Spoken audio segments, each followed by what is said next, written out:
Pick a thought. And guess what? It should feel good. Get into the habit of feeling good, of choosing a thought that actually aligns you to the true, infinite, abundant expression that you are meant to be. That you are, whether you know it or not. Activate that part of yourself, that God part.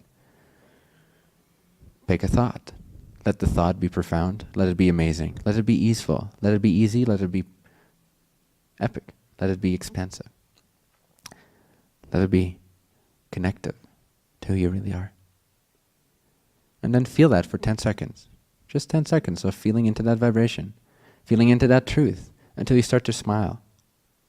If you're not smiling, at least on the inside, doesn't mean you always have to smirk, although it's fun. But if you're not inwardly smiling at the thought, then you've not picked the right thought. Or you're maybe in between. You choose an in-between thought, which is fine. Sometimes we get so caught up in a particular detailed experience of physical reality that all we see is limitation. And the best entrance point we have into the inner smile, the true inner glow, will be an in-between thought. Will be a thought that is slightly easier to handle, to digest, than the one that came before it. And then from that space, we bump up our frequency, and then the next set of options of thoughts that is available to us in that frequency, that range is a little wider, goes a little higher, and so we can higher. So then we can pick the next highest thought that we have access to. At some point, it starts to make you smirk, smile, glow, radiate, enlighten yourself. You become enlightened. Oh my God. Can you imagine? Radiating, potent, positive, and by positive I mean complete picture positive God energy. Can you imagine? Can you imagine being here in this physical focus and remembering so potently, so powerfully that you are your God self? That there's not a worry on your mind because nothing can take you down. You're the strongest being in the universe. This is, after all, your universe. You're on top of the world. This is, after all, your world. You always are on top of it. You just don't realize that you are. So you create, from a place of being on top of your world, you create the sensation of not being on top of the world. But that's still created by you.